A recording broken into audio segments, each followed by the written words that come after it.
और एक बात मेरी याद रखिएगा बंधुओं, महादेव के भजन का फल है श्री राधा माधव से प्रेम। आपको यदि किशोरी जी से, ठाकुर जी से प्रेम हो रहा है तो निश्चित है महादेव का इस जन्म में नहीं तो पूर्व जन्म में, नहीं तो कभी ना कभी आपने भजन तो किया।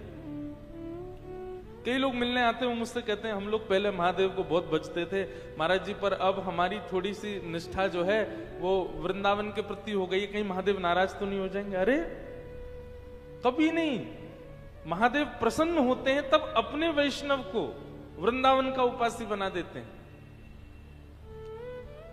बुरा मत मानिएगा, अन्यथा मत लीजिएगा मेरी बात को, लेकिन महादेव को भज रहे हो 40 साल से और अब भी महादेव ही प्रिय लगते हैं तो अभी महादेव प्रसन्न नहीं है।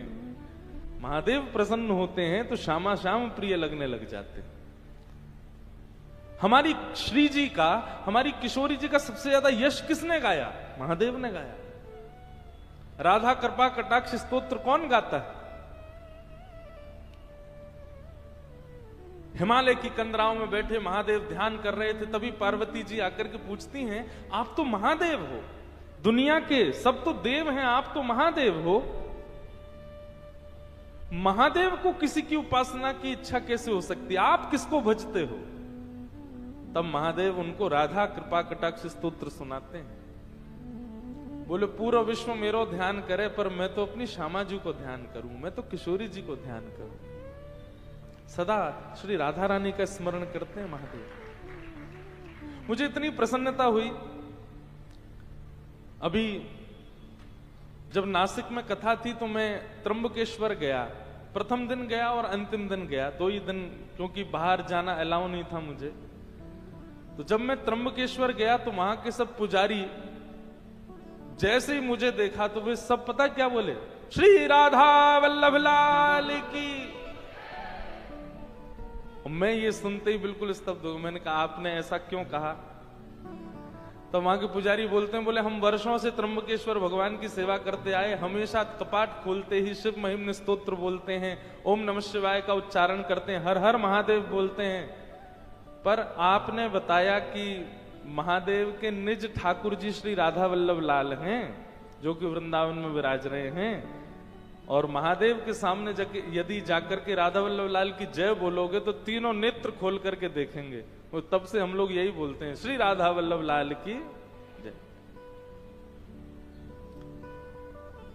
जो लोग, अभी श्रावण भी आने वाला है, इस बार का श्रावण मेरे कहे से करना।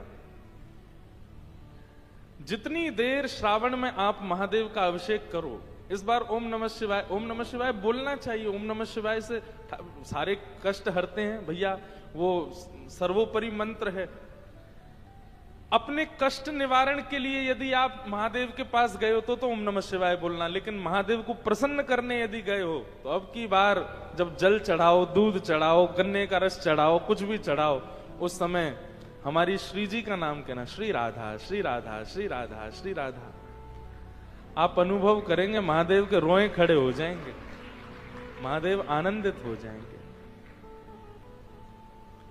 महादेव तो सबसे बड़े उपासी है हमारे वृंदावन के।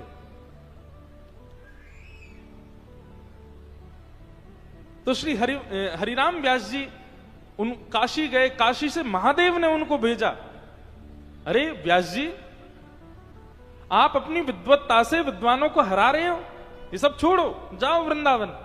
वृंदावन जाकर के अपनी विद्वत्ता से वृंदावन यश को गाओ। वो हरिराम व्यास जी जब वृंदावन आते हैं तब गाते हैं, कनक कूट कोटिक लगते जिए, भजिए कुंवर कन्हैया, हेरी मेरो वृंदावन साचो धन भैया। कनक कूट कोटिक लग तजिए, बोले मेरू पर्वत के समान, मेरू पर्वत के समान धन संपत्ति आदि मिलने के बाद भी उनका त्याग कर दो, सब तज हरि भज, सब छोड़ छाड़ करके जब कृष्ण को भजोगे, श्री जी को भजोगे, तब वृंदावन रस समझ में आएगा। वृंदावन रस समझने के लिए संसारी रस को त्यागना तो पड़ेगा। प्रेम नगर की सकरी है गलियां, प्रेम नगर की सकरी है गलियां, तामें दो ना समान मुसाफिर प्रेम नगर मत जा। प्रेम नगर की प्रेम नगर कहते हैं हमारे वृंदावन को। कई लोग कहते हैं महाराज जी वृंदावन में बड़ी छोटी छोटी गलियां हैं। क्यों हैं छोटी छोटी गलियां? तामें दो ना समान। यदि आपके चित्त में प्रेम आ गया वृंदावन के प्रति, तो वृंदावन आपके चित्त में आने से पहले झांक करके देखेगा कि आपके चित्त में कोई और तो नहीं है। यदि कोई भी चित्त में हुआ तो वृंदावन नहीं प्रवेश करेगा। प्रेम नगर मत जा, प्रेम नगर का पंथ कठिन है, प्रेम नगर का पंथ कठिन है, तामें ना चल पाए मुसाफिर प्रेम नगर मत जा। लोग बात कहते हैं महाराज जी आशीर्वाद दो, या फिर दरबार में आके प्रार्थना करते होंगे कि हमें ब्रजवास मिल जाए, हमें वृंदावनवास मिल जाए। माफ कीजिएगा, क्षमा कीजिएगा, जैसे उल्लासनगर में रहते हो, जैसे मुंबई में रहते हो, जैसे पुणे में रहते हो, जैसे पूरी दुनिया में रहते हो, वैसे ही जाकर के वृंदावन रहे तो अपराध करोगे आप वृंदावन में। जैसे सब जगह रहे वैसे ही वृंदावन में रहे, तो फिर वृंदावन क्यों रहे आप? वहीं रहते जहां थे। वृंदावन में रहो तो भैया वृंदावन का रूप अलग है, वृंदावन का स्वरूप अलग है। सुनना चाहेंगे? अच्छा, ये जो फॉर्मूला ये हम पे लागू नहीं होता, क्योंकि हम तो ब्रजवासी, हमारा जन्म वृंदावन को है। हम तो चलते फिरते वृंदावन ही है, ब्रजवासी से वृंदावन ही है। ये उन पर लागू है जो वृंदावन आकर के रहना चाहते हैं। भ्रातः तिष्ठ टले टले विटपिनाम ग्रामेषु भिक्षामटः स्वच्छन्दं पिबयामुनं जलमलं चीराणि कंथां कुरु सम्मानं कलयाति घोरगरलं नीचपुमानं क्षुधा श्री राधा मुरली रवो ब्रज सखे वृंदावनम मात्यज। वृंदावन में ज्यादा टिप टॉप बन के नहीं रहना चाहिए। वृंदावन में कैसे रहो? सहज रहो, सरल रहो, सामान्य रहो। आप कहोगे क्यों? अरे इसके पीछे लॉजिक है भैया। सब लोग इधर देखो, ध्यान से सुनो। 2 ही दिन की बात है, आज और कल। परसों से तान दुपट्टा सोते रहना है। सोगे कब आप लोग? 6 बजे तो कथा ही होती है। ये तो 2 बजे जहां कथा होती वहां हम बोलते हैं कल से सोना। वृंदावन में ज्यादा सज धज के नहीं रहो। क्यों भैया? पहली बात तो वृंदावन में श्रृंगार करवे को अधिकार केवल श्यामा श्याम को है। ब्याह में दुल्हा दुल्हन से ज्यादा सज के अगर चले गए तो बताओ कितनी बुरी बात है। ये अत्याचार किया कि नहीं आपने दुल्हा दुल्हन के साथ? आप इतने बढ़िया बन के गए, सब आपको देख रहे हैं, उनको कोई देख ही नहीं रहा है। अरे ब्याह में दुल्हा से न कम सजो, दुल्हन से न कम सजो, दुल्हन वो लगे, आप नहीं। सही है कि नहीं बात? और कोई इतनी ज्यादा सज धज के चलो जाए ब्याह में, उन्हें दुल्हन तो सामने पर लग ही रही है। लेकिन वृंदावन में ऐसा नहीं है। वृंदावन में दुल्हन तो हमारी श्यामा जू है। आप जबरदस्ती क्यों ज्यादा श्रृंगार करो? पहली बात तो ये कि वृंदावन में सजवे को अधिकार केवल श्यामा श्याम को, बाकी सब तो सामान्य रहो। दूसरी बात, वृंदावन में ज्यादा सज धज के रहने की आवश्यकता क्यों नहीं है? बोले भैया इतने सामान्य रहो, इतने सहज रहो कि लाल जी को आप पे दया आ जाए, काउदना वही पकड़ के आपको श्रृंगार कर दें, काउदना वही आपको सजा दें। यहाँ पे तो मैं सजाऊं है, तू बड़ा ऐसा घूमे है, सामान्य सा बनो। और जा दिन शाम सुंदर श्रृंगार करेंगे ना, बाद ना सवरे श्रृंगार फीके रह जाएंगे। मीराबाई श्रृंगार थोड़ी करती हैं, मीराबाई सामान्य रहती हैं, लेकिन उनके चेहरे पर फिर भी सुंदरता क्यों दिख रही है लोगों को? क्योंकि उनका श्रृंगार ठाकुर जी करते हैं। सूरदास के पास नेत्र नहीं है, बिना नेत्र का व्यक्ति, बिना नेत्र के सूरदास जी क्यों सुंदर लगते हैं सबको? क्योंकि उनका श्रृंगार ठाकुर जी करते हैं वृंदावन में। श्री हितहरिवंश महाप्रभु, उनके चरित्र में ऐसा वर्णन आता है कि एक बार एक राजा ने उनको देख लिया महाराज, वो व्याकुल ही रहता था कि इनको देखूं, इनको देखूं, इनको देखूं, जबकि कुछ नहीं करते थे, कोई ऐसा लीपापोती नहीं मुख पर। क्यों लगते थे सुंदर? क्योंकि श्याम सुंदर श्रृंगार करते हैं।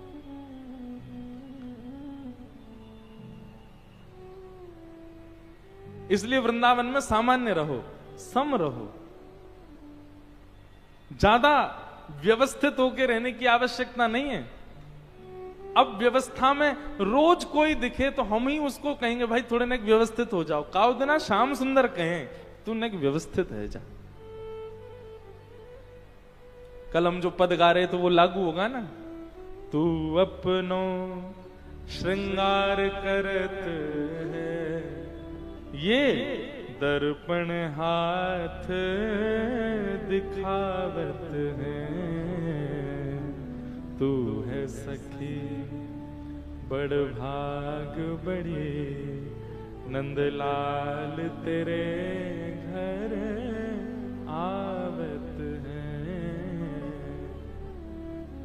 वृंदावन की लीलाओं में कभी कभी वर्णन आता है, रस लीलाओं में, कि कभी कभी शाम किशोरी जी का श्रृंगार ललिता जी करती हैं, विशाखा जी करती हैं, कीर्ति मैया करती हैं। पर जिस दिन श्याम सुंदर श्रृंगार करते हैं ना किशोरी जी का, वादना किशोरी जी को एक चुनरी में ही रखना पड़े। मतलब कैसी चुनरी? जो ट्रांसपेरेंट होती, जो झीनी झीनी सी, जामे से नेक हल्को हल्को दिखाई दे, ऐसे ही किशोरी जी को रखना पड़ता है। नहीं तो अगर उनने घूंघट ऊपर कर लियो सब निहाल ले जाएं, ठाकुर जी स्वयं देख के निहाल ले जाएं। ऐसा श्रृंगार करें ठाकुर जी। तेरो मुखनी को की मेरो श्यामा प्यारी, तेरो मुखनी को की मेरो श्यामा प्यारी, दर्पण ले बैठो मृगने, सांची कहो वृष भानु दुलारी, तेरो मुखनी को की मेरो श्यामा प्यारी।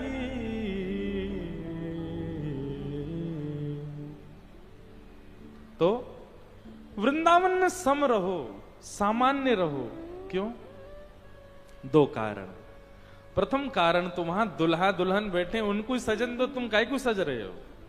और दूसरा कारण कि हमारी सम रूप पर, हमारे सामान्य वेशभूषा पर काउदन ठाकुर जी रीझ जाएं, और रीझ करके ठाकुर जी हमारा श्रृंगार कर दें। अच्छा देखो, इसका एक उदाहरण बताएं। महादेव, महादेव से ज्यादा सम और सरल रहने वाला कोई दूसरा देवता नहीं है। पूरी दुनिया में चले जाओ, महादेव कैसे बैठे हैं? भभूति रमाए बाबा भोलानाथ आए। भभूति रमाए बैठे हैं, गले में सर्प, कानन में कुंडल, ध्याये नित्यम महेशम रजतगिरि निभम चारु चंद्रावतंशम, रत्ना कल्पोज्वलांगम पयुषमृगवरा भीति हस्तम प्रसन्नम, पद्मासीनम समन्ता स्तुतमर गणै व्याधि कृत्यम वसानम, विश्वाद्यम विश्ववंद्यम अखिल भयहरम पंचवक्रम त्रिनेत्रम। कितने सम रहते हैं महादेव। ये देखो, ये ऊपर विराज रहे हैं झूलेलाल जी के बगल में, कैसे सम। लेकिन इनका वृंदावन में दर्शन करो। वृंदावन में कैसे हैं? नथनी पहन रखी है, आंखन में काजर लगा रखो है, गले में नवलखा को हार पहन रखो है, होठन में लालिमा लगा रखी है, गाल में लाल लाल गुलाबी गुलाबी जैसे गुलाब जामुन धरे हो ऐसे कर रखे हैं, और महाराज मांग में सिंदूर भर रखो है, जटा केश बना ली है, और ऊपर से लगाए सुंदर चुनरी ओढ़ करके बिल्कुल सज धज करके। ऐसा श्रृंगार, ऐसा रूप, ऐसा स्वरूप पूरे विश्व में नहीं है महादेव का जैसा हमारे वृंदावन में। क्यों? क्योंकि वृंदावन में श्रृंगार श्याम सुंदर ने किया है महादेव का। वृंदावन में श्रृंगार मत करो, वृंदावन में सम रहो। सबसे पहली बात, वृंदावन में रहो तो ऐसे रहो। दूसरी बात, ग्रामीषु भिक्षामट। वृंदावन में दूसरा कार्य आपको सबसे विशेष यह करना पड़ेगा कि वृंदावन में स्वयं निर्माण करके कुछ मत पाओ। वो बात अलग है कि किसी की अगर परंपरा में ऐसा है कि वो स्वपाकी है आदि, कोई बीमार है, वो उन सब के लिए सब लागू नहीं है। जो ठीक है, फिट हैं, वो क्या करें? स्वयं बना करके कुछ मत पाओ और किसी से बनवा करके कुछ मत पाओ, तो ब्रजवासिन के घर से मांग के पाओ। बहुत बहुत सामान्य बात लगती है सुनने में, करने में उतनी कठिन है, लेकिन यदि कर लोगे आप याद करोगे फिर मुझे। एक बार प्रयास तो करके देखो, वृंदावन जब जाओ। और सुनो, मेरे घर मत आइयो आप लोग, क्योंकि आते ही सीधे बोलोगे हम तो उल्लासनगर से आए, वसंत शाह दरबार से आए। अपरिचित जगह पे जाओ जहां आपका परिचय नहीं हो, क्योंकि ये बात मैं कथा में कहता हूं, मेरी मैया मोड रोज डांटे, बोले इतनी भीड़ लगी रहे पूरे दिन, कहां ते पवाऊं सबन ने। आप पाओ वहां पर कोई बात, अपरिचित के यहां जाओ, जिसको आप जानते नहीं हो, जिस घर को आप जानते, वहां जाओ, वहां जाकर के मधुकरी मांग के पाओ। मधुकरी का नियम है, अंजलि में जितना आता है, इसको अंजलि कहते हैं, इसमें जितना आए केवल उतना पाना है, उससे अतिरिक्त नहीं। और इसी में पाना है, थाली में नहीं। वृंदावन लोग बाग भागते तो बहुत हैं, वृंदावन में भीड़ तो बहुत हो रही है, पर वृंदावन की तरह रह कौन रहा है जैसा वृंदावन में रहना चाहिए। ग्रामीषु भिक्षामट। ब्रजवासी के यहां जाकर के अंजलि फैला लो, डोरबेल बजा देना, आए जैसी कोई, हाँ भैया बताओ कहां ते आयो भैया लाला, बोले आपके घर में जो बनो हो सो हमको दे दो, थोड़ो सो दे दो।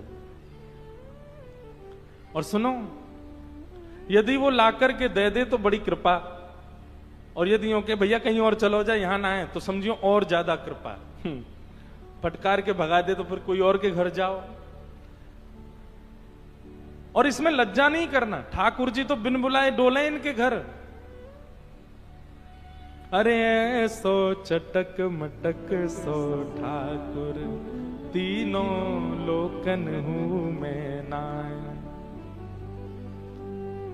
वो अंतरा कैसे है? बिना बुलाए डोले घर घर, बिना बुलाए डोले घर घर। बिन बुलाए, कोई गोपी बुलावे थोड़ी है, जबरदस्ती घुस जाए वहां के घर में। और मांग के खानो तो मैं कह रहा हूं ठाकुर जी तो छीन के खा जाए गोपीन सो। जिस वृंदावन में गोपियों की यहां छीन छीन करके चोरी कर करके परब्रह्म खा रहा है, वहां हम मांग के नहीं खा सकते, मांग के पाओ। तो वृंदावन का दूसरा नियम क्या है? वृंदावन में किसी ब्रजवासी के घर की मधुकरी पाओ। और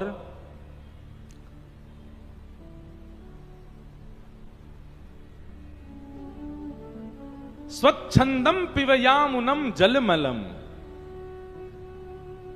पान करने के लिए पानी भी श्री यमुना जी का ग्रहण करो। अब यमुना जी का जल तो इतना स्वच्छ नहीं है, पर वृंदावन में जहां कहीं भी जलाशय मिल रहा है, नल से हो किसी के घर से हो, वो सब श्री यमुना जी का स्वरूप है। लेकिन जब तक यमुना जी शुद्ध नहीं हो रही हैं, तब तक कम से कम इतना भाव रख सकते हैं, किसी भी जल को लो और जल को लेकर के फिर उसमें यमुना जी का भाव रखो, ये यमुना जी हम इनका पान करें, इस प्रकार से पान करो। स्वच्छंदम पिबयामुनम जलमलम। कभी कभी बड़ी पीड़ा होती है, हमारे वृंदावन में हम रहते हैं, पर वृंदावन की श्री यमुना जी की स्थिति कैसी हो गई है। मैं स्वयं ब्रजवासी, स्वयं वृंदावनवासी, मुझे खुद को यमुना जी में स्नान किए 3-4 वर्ष हो गए होंगे। कोविड में जब थोड़ा पानी स्वच्छ हुआ था तब स्नान किया था, और वो भी 6-7 वर्ष बाद किया था। ना करने का कारण, इतना दूषित कर दिया यमुना जी को। भगवान श्री कृष्ण को जब पता चला कि यमुना में कालिया नाग आ गया, ठाकुर जी रात भर नहीं सोए। और हम आप सब लोग भजते तो वृंदावन को इतना है, वृंदावन भीड़ तो इतनी हो रही है, पर यमुना जी के शुद्धिकरण के लिए कौन विचार करता है? कोई नहीं। कितने भी ग्रंथ उठा लो, कितने भी साहित्य उठा लो, सब जगह यही वर्णन है। ठाकुर जी लीला कहां करते हैं? यमुना के तट पर, यमुना के तट पर, यमुना के तट पर। पर उस यमुना के लिए करता कौन है कुछ? कोई भी नहीं। पूरी राजधानी की गंदगी आती है हमारे वृंदावन में, कोई विचार ही नहीं करता इस विषय पर मेरा बहुत मन होता है कि मैं इस भाव को कहूं। 2 बातों की पीड़ा मुझको थोड़ी सी रहती है अपने मन में। एक तो वृंदावन का वन खत्म हो गया, और दूसरा वृंदावन से श्री यमुना जी का जो हमने स्थिति कर दी। ठाकुर जी बड़े चिंतित रहते होंगे इस बात से। भैया वास्तविक भजन या में ना है कि आप वृंदावन में जाकर के और खूब राधा राधा जपो, वृंदावन जाकर के मंदिरन में घूमो, वृंदावन जाकर के खूब वहां की रीति में रहो। असली तो मैं मानूंगा भैया कि जो वृंदावन जाकर के पुनः वृंदावन के वन और पुनः वृंदावन की श्री यमुना जी को व्यवस्थित करने को विचार करे। वृंदावन पुनः वन बनना चाहिए, वृंदावन कि यमुना जी पुनः शुद्ध होनी चाहिए। शामा शाम को तभी सुख मिलेगा। तो तीसरा नियम क्या करना है वृंदावन में? श्री यमुना जी का जलपान करना है। भ्रातः तिष्ठ टले टले विटपिनाम ग्रामेषु भिक्षामटः स्वच्छंदम पिबयामुनम जलमलम चीराणि कंथाम कुरु। चौथी बात, वृंदावन में जब आप ऐसे रहने लग जाओगे, बहुत समता में ब्रजवासियों के घर की मधुकरी पा करके, यमुना जल पी करके इस प्रकार वृंदावन में रहने लगोगे तो क्या होगा? आपका कई लोग सम्मान करने लग जाएंगे। उस सम्मान से बचिएगा। सम्मानम कलयाति घोर करलम। अच्छा, सम्मान होता कब है? सम्मान तब होता है जब आपका गुण किसी को पता चल जाए। बताओ ही मत किसी को। हमको ढिंडोरा क्यों पीटना है कि हम ऐसे वृंदावन में रहते हैं? बताओ ही मत, गोपनीय भाव से करो। सम्मान वृंदावन में सबसे बड़ा विषय है। यदि आपका बहुत सम्मान हो रहा है तो प्रयास करो उस सम्मान से बचो, और नहीं बच पा रहे हो तो नेत्र बंद करके, नीची नजर करके जो सम्मान मिले उसको ठाकुर जी को अर्पित करो। ठाकुर जी को जिसको वृंदावन से भगाना होता है उसको सम्मान दिलवाते हैं वृंदावन में। ये उल्टी रीति है वृंदावन की। वहां ठाकुर जी को सम्मान ना किया ब्रजवासी ने, हम अपने सम्मान के काजे जा रहे हैं। सम्मानम कलयाति घोर गरलम नीचपुमानम शुधा। और यदि वृंदावन में कोई ब्रजवासी तुमसे नाराज है जाए, तुमसे नाराज है कि तुमको अपशब्द बोल दे, तो यूं समझ जाएंगे बस अब कृपा हो गई वृंदावन की, हम तो कोई नाराज है क्यों, बर तुरंत फिर मना लेना उसको, ज्यादा देर नाराज नहीं रहे। नाराज होकर के 2-4 बात आपसे कह दे, समझ जाना बस अब यही कृपा है। क्यों? जब आपका कोई अपमान करता है तो आप मान रहित होते हो, और मान रहित होना वृंदावन के स्वीकारीकरण का स्वरूप है।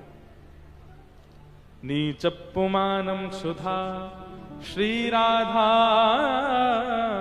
मुरली रवो ब्रज सखे वृंदावनम मात्यज। वृंदावन को कभी मत छोड़ो। तो ऐसा श्री वृंदावन धाम। वृंदावन आकर के ठाकुर जी बड़े प्रसन्न हो गए। भगवान ने सबसे पहले अघासुर का वध किया। ये अघासुर जो है ये एक सर्प के रूप में आया था। ठाकुर जी अपने ग्वाल बालों के संग वृंदावन में भोजन करने के लिए गए। अघासुर ने अपना मुख खोला, इतना बड़ा मुख खोला कि मानो ऐसा लगा कोई गुफा है। ठाकुर जी सब ग्वाल बालों के संग जैसे ही उसके मुख में प्रवेश किया, उसने अपना मुख बंद करके विष उगलना प्रारंभ किया। सब ब्रजवासी मूर्छित हो गए। ठाकुर जी ने उसके कंठ में जाकर के अपने शरीर को इतना फुला लिया, अघासुर बीच में से फट गया, उसका वध हो गया। अघासुर का वध कर दिया। परंतु अब यहां एक छोटी सी लीला है, बहुत ध्यान से सुनना। भगवान के सब ग्वाल बाल मूर्छित हो गए, विष के कारण सब मूर्छा में चले गए। ठाकुर जी मन में विचार करने लगे, बोले भैया ये सब ग्वाल बाल मूर्छित हो गए, तो भगवान ने अपनी दिव्य दृष्टि से सबको पुनर्जीवित कर दिया। पर सब ब्रजवासियों ने ये बात कि ठाकुर जी ने एक सर्प का वध किया, ये बात अपने अपने घर पर जाकर के 1 वर्ष बाद बताई। आज ठाकुर जी ने सर्प का वध किया, पर ग्वाल बालों ने 1 वर्ष बाद अपने अपने घरों में कही ये बात कि पता है आज तो लाला ने एक सर्प को वध किया। तो बोले भैया ये एक सर्प का एक वर्ष का विलंब क्यों हुआ बीच में? 1 वर्ष का विलंब क्यों? तब यहां कथा आती है कि जब ठाकुर जी ने सब ग्वाल बालों को दिव्य दृष्टि से पुनर्जीवित किया, तो भगवान सब ग्वाल बालों के संग बैठ करके वनभोज करने लगे। सब ग्वाल बालों के संग बैठ करके ठाकुर जी वनभोज कर रहे हैं।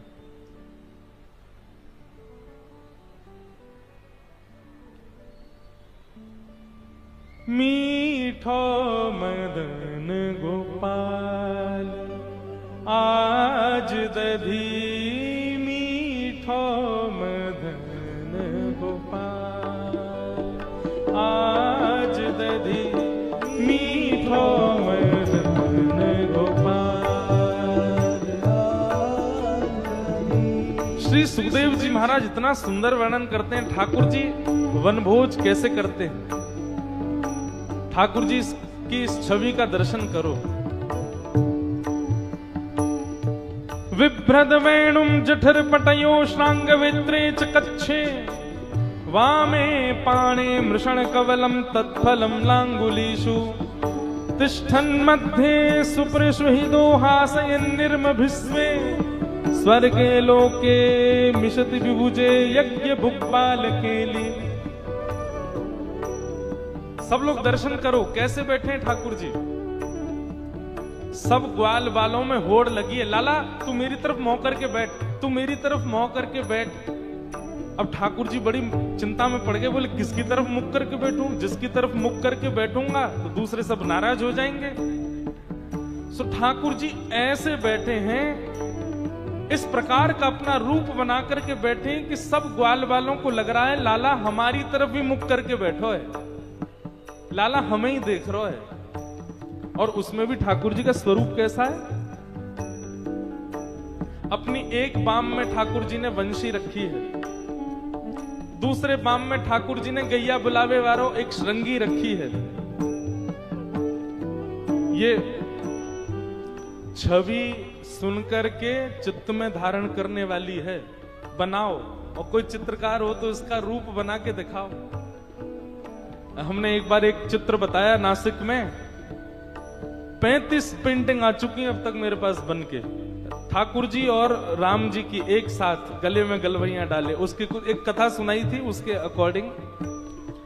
लेकिन एक ये भी स्वरूप है। श्रीमद् भागवत के 10वें स्कंद में इतने सुंदर सुंदर स्वरूप हैं ठाकुर जी के, कोई चित्रकार बनाए तो सही इनको। चारों तरफ ग्वाल बाल बैठे हैं और बीच में ठाकुर जी इस प्रकार से बैठे मानो सबको लग रहा है कि ठाकुर जी उन्हीं को देख रहे हैं। एक बाम में ठाकुर जी ने वंशी दबा रखी है और अपने दूसरे बाम में ठाकुर जी ने गैया बुलावे वाली श्रृंगी दबा रखी है। एक श्रृंगी रखते हैं ठाकुर जी ऐसे, उसको बजाते हैं तब गैयाओं को पता चलता है कि नंद भवन वापस जावे को समय आ गया है। उसको दूसरे बाम में दबा रखा है। और वामे पाणी मृषण कवलम तत्फलम लांगुलीषु, अपने बाम हस्त के बीच में ठाकुर जी ने चटनी रखी है और उंगलियों के बीच में अलग अलग अचार रखे हैं। टेंटी का अचार, आम का अचार, नींबू का अचार, इस प्रकार ठाकुर जी ने बहुत सारे अचार उंगलियों के बीच में पकड़ रखे हैं। और दाहिने हाथ में रोटी लेकर के ठाकुर जी एक रोटी खाते हैं, फिर एक अचार चाटते हैं, फिर दूसरी रोटी खाते हैं, फिर दूसरा अचार चाटते हैं, और फिर बीच बीच में ग्वाल वालों से कहते हैं, तू कहा लेके आयो, तू भी पवा मुकू। वो अपने हाथ से पवाते हैं। ग्वाल वाल खेले, हमारो ही खा रहो है, अपनो ना खवाएगो। तब ठाकुर जी अपनी ही उच्छिष्ट, अपने ही झूठे अचार को ऐसे दूसरों को भी पवा देते। वामे पाणे मृषण कवलम तत्फलम लांगुलीषु तिष्ठन् मध्ये सृपेषु हिदो हासयन् निर्मभिस्वे। और बीच बीच में मधुमंगल श्रीदामा ठाकुर जी को हंसावे के लैया चुटकुल्ला सुना में, और उन चुटकुल्लान को सुनकर के ठाकुर जी हंस हंस के गिर जामे, और फिर उठे, फिर कचू खामे, फिर गिर जामे। गर्मी को समय, तभी मधुमंगल एक मटकी में खूब सारी दही लेके आयो। बोले लाला, मेरी मैया ने अधोटे दूध की दही जमाई है, ये सबरे ग्वाल बालन में बांट के खाएंगे, लेकिन बांटे को कौन? ठाकुर जी बोले ला मोए दे दो, मैं बांटूंगा, सबन को हिसाब बराबर दे दे के बांटूंगा। आहा, सूरदास जी की वाणी। मीठो मदन गोपाल आज दधी, मीठो मदन गोपाल मीठो मदन गोपाल आज दधी, मीठो मदन गोपाल आज दधी। ऐसो दधी हम कबहू न चाख्यो, ऐसो दधी हम कबहू न चाख्यो, ऐसो दधी हम कबहू न चाख्यो, ऐसो दधी हम कबहू न चाख्यो। सुन गोकुल के सुन गोकुल के आज दधी, मीठो मदन गोपाल आज दधी, मीठो मदन गोपाल आज दधी, मीठो मदन गोपाल आज दधी, मीठो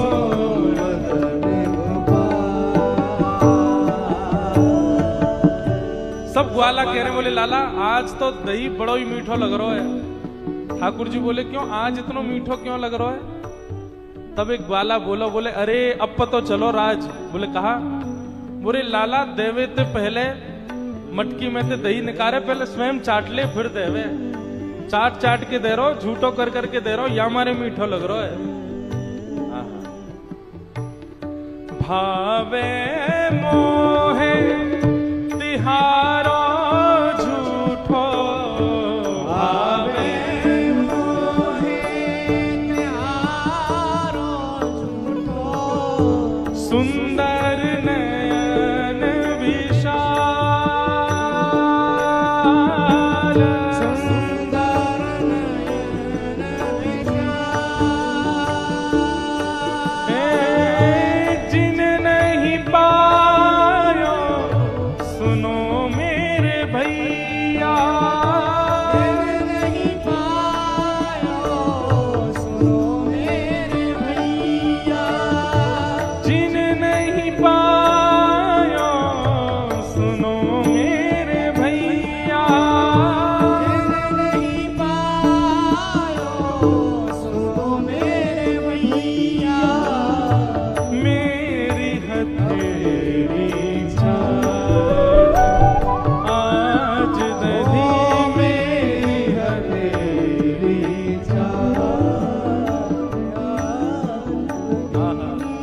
इतना सुंदर दर्शन।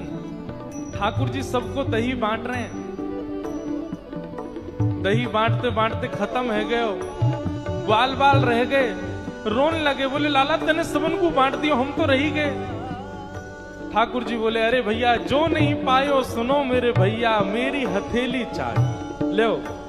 अरे तू या उंगली चाट ले, तू दूसरी उंगली चाट ले, तू या अंगूठा चाट ले, और यहां तक पूरा दही लग रहा हो, सब चाट ले लो, और सब ग्वाल बाल ठाकुर जी के हाथ पकड़ करके अपनी जीभ निकाल करके चाट रहे हैं। परमानंदास जी का पद है, परमानंद प्रभु इन जानत हो, परमानंद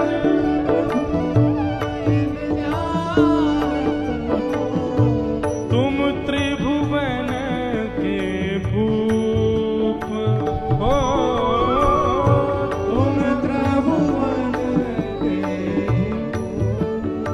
हाँ तुम त्रिभुवन के भूप, तुम त्रिभुवन के भूप, हे मीठो मदन गोपाल आज दधी मदन गोपाल मीठो मदन गोपाल आज दधी मीठो मदन गोपाल। सब ग्वाल बालन के संग ठाकुर जी बैठ करके दही खवा रहे हैं। जो नहीं पायो सुनो मेरे भैया मेरी हथेली चाट, जा जा को दही ना मिलो सबरे आ जाओ, आकर के मेरी हथेली पर लगे भय दही को चाट ले। अब ये तो प्रेम की बात है, परंतु जैसे ही ठाकुर जी के हाथ को चाटना प्रारंभ किया ग्वाल बालों ने, विधाता ने मन में विचार किया, ब्रह्मा जी सोचने लगे राम राम राम राम, ये भगवान है, ये परब्रह्म है, ये परमात्मा है।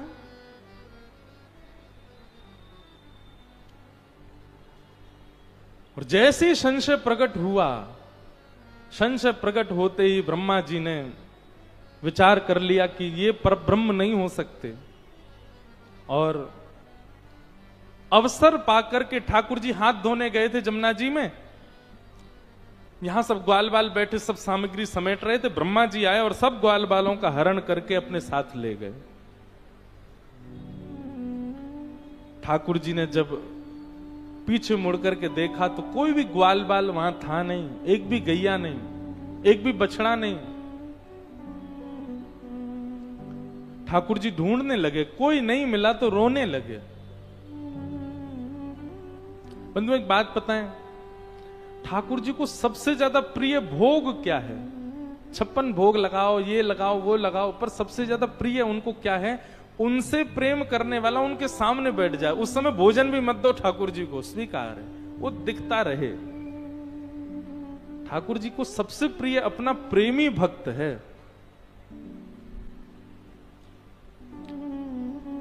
अभी यहां कल कथा पूरी करके हम परसों जा रहे हैं जगन्नाथपुरी।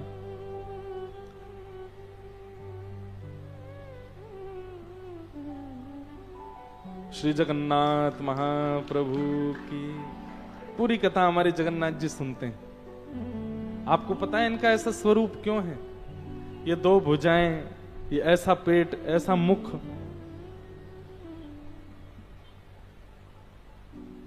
केवल और केवल ब्रजवासियों की याद में।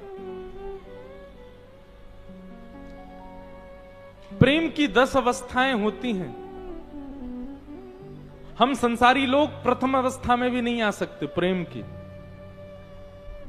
प्रेम की अवस्थाएं अलग अलग बताई गई। एक अवस्था ऐसी बताई कि जब प्रेम की अवस्था आती है तो हम जड़ वस्तु को चेतन मानने लग जाते हैं। हम जड़ वस्तु को ऐसा हमको लगने लगता है ये भी बोलता होगा, उससे बात करने लग जाते हैं। प्रेम की एक अवस्था ऐसी। प्रेम की एक अवस्था ऐसी होती है कि हमको सब में अपना प्रियतम, सब जगह अपना प्रियतम दिखने लग जाता है। कुछ खाने बैठेंगे तो उस वस्तु की सामग्री में भी प्रियतम बैठे हैं क्या? ऐसी अनुभूति, जित देखूं उतित श्याममयी, प्रेम की ऐसी अवस्था। प्रेम की एक अवस्था ऐसी बताई गई कि हमको लगने लगता है हम जिससे प्रेम करते हैं वो मैं ही हूं, वो उसी की तरह हम चलने लगते हैं, उसी की तरह हम बोलने लगते हैं, उसी की तरह हम बैठने लगते हैं, उसी की तरह होने लग जाते हैं। और प्रेम की 10वीं अवस्था होती है कि अपने प्रियतम की याद में मोमबत्ती की तरह हम पिघल जाते हैं। हमारे हाथ पिघल जाएंगे, मुख पिघल जाएगा। इस अवस्था में मानव कभी नहीं आ सकता। पर ब्रजवासियों की याद में हमारे ठाकुर जी, कथा आती है कि सब भगवान की 16,100 पटरानियां रोहिणी मैया को घेर करके भगवान की ब्रजलीला सुन रही थी। रोहिणी मैया ने कहा, सुभद्रा तुम जाकर के द्वार पर बैठकर के पहरा करो कि कहीं कृष्ण बलराम ना आ जाएं, कहीं उन्होंने ब्रज की लीला सुन ली तो रोएंगे बहुत। सुभद्रा जी जाकर के पहरा दे रही हैं कि कहीं कृष्ण बलराम नहीं आ जाएं, लेकिन भीतर चल रही कथा में जैसे ही सुभद्रा जी ने कान लगा करके सुनना प्रारंभ किया, सुभद्रा जी भूल गई कि मुझे पहरेदारी करनी, वहीं बैठ करके नेत्रों से आंसू बहाने लगे। इतने में ही सामने से कृष्ण बलराम आ गए और जब उन्होंने देखा कि सुभद्रा रो रही है और भीतर कक्ष में से भी एक धार बहती हुई आ रही है, मानो कृष्ण की 16,108 पटरानियां रुदन कर रही हैं। कृष्ण बलराम दोनों ने कान लगा करके जब सुना कि भीतर क्या चर्चा चल रही है, और जब ब्रज की बात सुनी, नंद रानी यशोदा, नंद बाबा, ब्रज के सब ब्रजवासी, गोप ग्वाल आदि, इन सबका जब विषय सुना, वहीं बैठ गए। सुभद्रा जी के एक तरफ कृष्ण, दूसरी तरफ बलराम, और वृंदावन की बात सुनते सुनते सुनते सुनते कृष्ण बलराम दोनों की भुजाएं खड़ी हो गईं, मानो अपनी छाती को बार बार मलते हैं और भुजा खोल करके कहते हैं, अरे भैया कोई जाओ और वृंदावन से ब्रजवासियों को ले आओ, हमारे हृदय से लगा दो। और इसी मुद्रा में जैसे ही ठाकुर जी आए, प्रेम की 10वीं अवस्था पार कर गए। मुख पिघल गया, आंख पिघल गई, नाक पिघल गई, हाथ पिघल गए, सर्वांगीण अंग पिघल गया, और हमारे विश्व को प्रेम विगलित ठाकुर जी प्राप्त हुए, श्री जगन्नाथ महाप्रभु।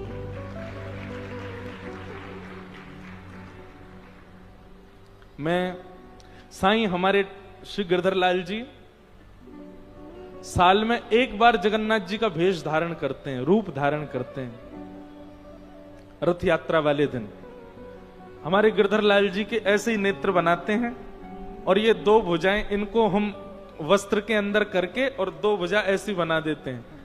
परंतु निश्चित है कि जब तक मैं ब्रजवासियों का विरह प्रसंग नहीं सुनाऊंगा, गिरधर लाल जी जगन्नाथ जी नहीं बनते।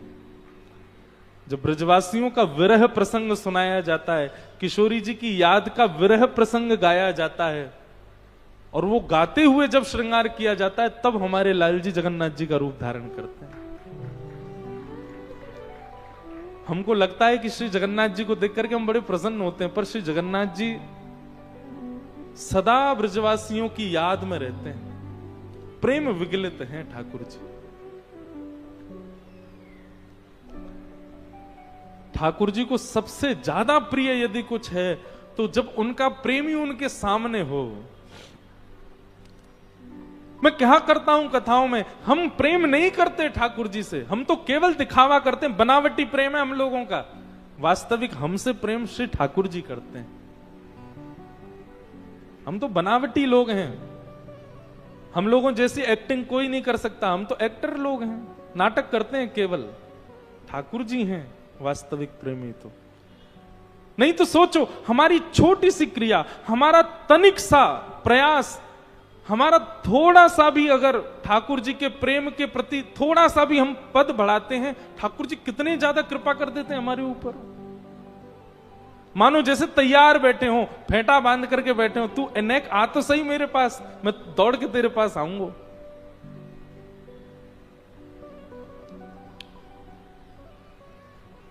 ठाकुर जी ने जैसे ही पीछे मुड़ करके देखा, ग्वाल बालों को जब वहां नहीं पाया, बहुत रोए ठाकुर जी, ढूंढने लगे, अरे मधुमंगल, अरे श्रीदामा, अरे तन सुखा, मन सुखा, धन सुखा, तुम सबरे कहां चले गए भैया?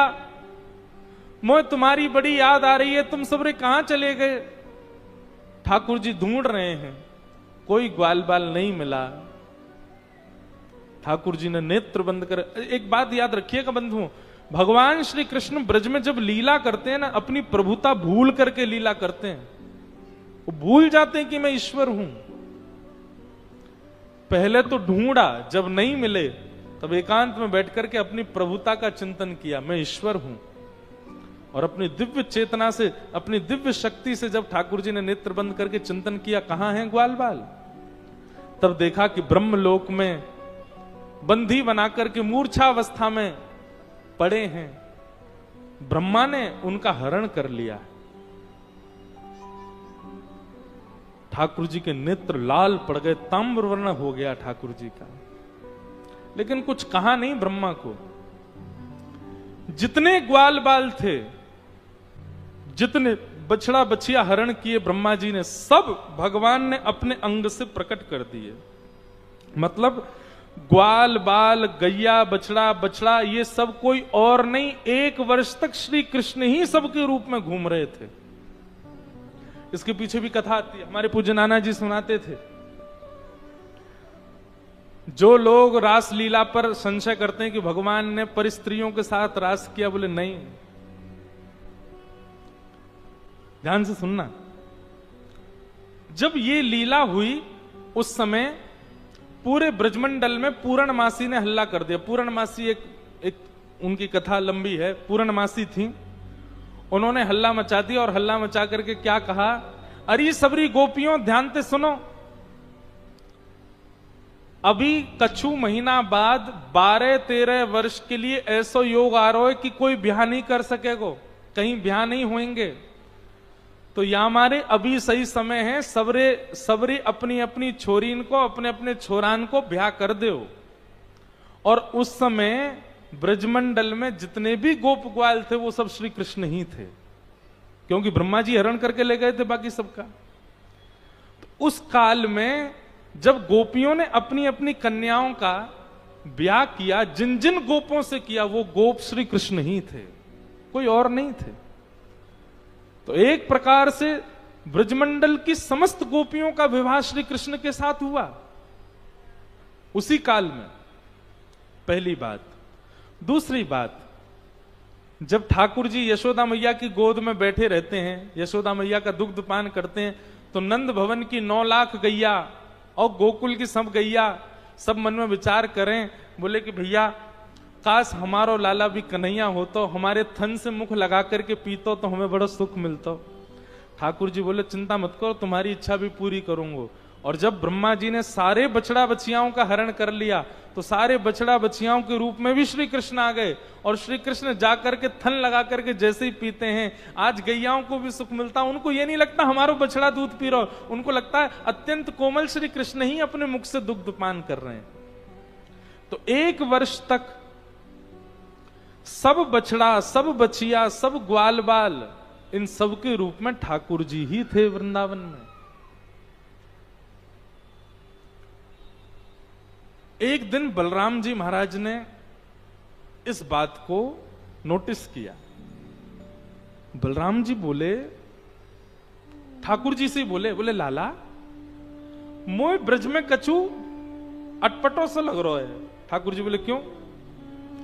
बोले गोपीन के छोटे छोटे बालक हैं, उनको इतना प्रेम ना करें, और तेरे संग जो सखा रहे उन्हें पूरे दिन गोदी में लिए घूमती रहे। गैयान के दूसरे बछड़ा छोटे छोटे, उन्हें तो अपने थनते मोहना लगा दें, और जिन बछड़ान को तू चरावे ले जाए, गैया पूरे दिन उन्हीं बछड़ान को चाटती रहे। मोह को तो कछु गड़बड़ लग रही है लाला। ठाकुर जी बोले दाऊ दादा नेत्र बंद करो। बलराम जी ने नेत्र बंद की, बोले अब खोल के देखो। और नेत्र खोल करके देखे तो जित देखूं, जिस ग्वाला को देखें, जिस बछड़ा को देखें, सब श्री कृष्ण, सबके रूप में श्री कृष्ण ही विचरण कर रहे हैं। मानो ब्रह्मा के द्वारा किया गया ये ब्रह्मा की मति घूम जाना, ब्रह्मा के चित्त में ये बात आ जाना कि ये परब्रह्म नहीं, ये भी ठाकुर जी की ही लीला है। ठाकुर जी ही ऐसा कुछ कर रहे हैं कि ब्रह्मा इन सबको हरण करे तो इन सबके रूप में मैं ही रहूं यहां पे। और 1 वर्ष तक समस्त गोपियों को, समस्त गैयाओं को ठाकुर जी ने सुख दिया। बड़ी अद्भुत लीला है वृंदावन की। बलराम जी प्रणाम करते हैं और प्रणाम करके लाला से कहते हैं, लाला तेरी लीला तू ही जाने भैया, कोई ना समझ सके तो है। अद्भुत लीला है। ब्रह्मा जी के मन में भाव आया, 1 वर्ष हो गए हैं, अब मैं जाकर के देखूं तो सही कन्हैया कहा कर रहा है, रो रहे होगो। और जैसे ही ब्रह्मा जी ने आकर के पृथ्वी पर देखा तो जितने ग्वाल बाल गैया बछड़ा बछिया सब ब्रह्मलोक में थे, वही सब नीचे भ्रमण कर रहे हैं। ब्रह्मा जी समझ गए मैंने बहुत बड़ा अपराध कर दिया है, मैंने बहुत बड़ा भूल की है। जय हो। बोलो वृंदावन बिहारी लाल की, श्री राधा रमण लाल की, प्यारे गिरधर लाल की जय।